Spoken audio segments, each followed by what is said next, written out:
हमने कल किसके बारे में पढ़ा था? कल हमने संज्ञा के बारे में पढ़ा था। किसके बारे में पढ़ा था? संज्ञा के बारे में पढ़ा था। क्या पढ़ा था संज्ञा के बारे में? किसी व्यक्ति, वस्तु, स्थान, प्राणी व भाव के नाम को क्या कहते हैं? संज्ञा कहते हैं। किसी व्यक्ति, वस्तु, स्थान, प्राणी व भाव के नाम को संज्ञा कहते हैं। संज्ञा किसको कहते हैं? किसी व्यक्ति, वस्तु, स्थान, प्राणी व भाव के नाम को क्या कहते हैं? संज्ञा कहते हैं। तो आज हम क्या पढ़ेंगे? संज्ञा के भेद। क्या पढ़ेंगे? क्या पढ़ेंगे? संज्ञा के भेद पढ़ेंगे। तो संज्ञा के कितने भेद होते हैं? कितने प्रकार होते हैं संज्ञा के? संज्ञा कितने प्रकार की होती है? संज्ञा के 3 भेद होते हैं। संज्ञा के 3 प्रकार होते हैं। संज्ञा के 3 भेद होते हैं। कितने भेद होते हैं? 3 भेद होते हैं। पहली कौन सी है? व्यक्तिवाचक संज्ञा। पहला प्रकार कौन सा है? व्यक्तिवाचक संज्ञा। व्यक्तिवाचक संज्ञा। तो अब हम किसके बारे में पढ़ेंगे? अब हम पढ़ेंगे व्यक्तिवाचक संज्ञा के बारे में। किसके बारे में? व्यक्तिवाचक संज्ञा के बारे में। ओके, तो व्यक्तिवाचक संज्ञा क्या होती है? किसको कहते हैं व्यक्तिवाचक संज्ञा? संज्ञा के 3 भेद है। व्यक्तिवाचक, जातिवाचक और भाववाचक। कौन कौन से भेद है? व्यक्तिवाचक, जातिवाचक और भाववाचक। तो हम पहले किसके बारे में पढ़ेंगे?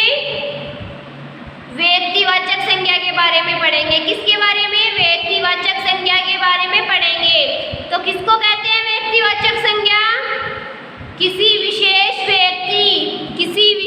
व्यक्ति, वस्तु, स्थान अथवा प्राणी का नाम। किसी व्यक्ति का नाम किसमें आता है? व्यक्तिवाचक संज्ञा में। किसमें आता है? व्यक्तिवाचक संज्ञा में। किसी वस्तु का नाम, किसकी वस्तु का नाम किसमें आता है? व्यक्तिवाचक संज्ञा में। किसी स्थान का नाम व्यक्तिवाचक संज्ञा में। अथवा प्राणी का नाम किसमें आता है?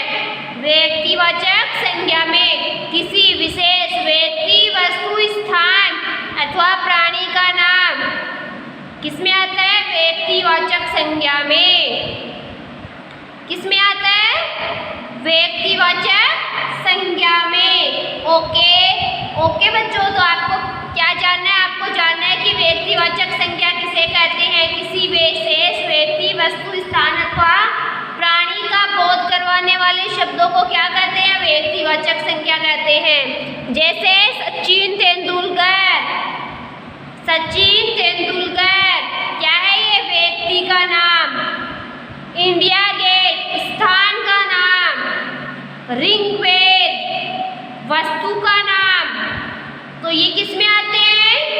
व्यक्तिवाचक संज्ञा में। किसी विशेष व्यक्ति, वस्तु, स्थान अथवा प्राणी का नाम किसमें आते हैं? व्यक्तिवाचक संज्ञा में। अगला क्या है? जातिवाचक संज्ञा। क्या है? जातिवाचक संज्ञा। किसी व्यक्ति, वस्तु अथवा प्राणी की संपूर्ण जाति का, किसी व्यक्ति, वस्तु अथवा प्राणी की संपूर्ण जाति का बोध करवाने वाले शब्द। किसी व्यक्ति, वस्तु अथवा प्राणी की संपूर्ण जाति का बोध कराने वाले शब्द किसमें आते हैं? जातिवाचक संज्ञा में। किसमें आते हैं? जातिवाचक संज्ञा में। किसी व्यक्ति, वस्तु अथवा प्राणी की संपूर्ण जाति का बोध कराने वाला शब्द क्या कहलाता है? जातिवाचक संज्ञा कहलाता है। किसी व्यक्ति, वस्तु अथवा प्राणी की संपूर्ण जाति का बोध कराने वाले शब्द क्या कहलाते हैं? जातिवाचक संज्ञा कहलाते हैं। जैसे पक्षी, गाय, शहर। अब हम देखते हैं भाववाचक संज्ञा। क्या देखते हैं? वस्तु स्थान, किसी व्यक्ति वस्तु स्थान के गुण दोष दशा, किसी व्यक्ति वस्तु स्थान के गुण दोष दशा अथवा अवस्था आदि का बोध कराने वाले शब्द।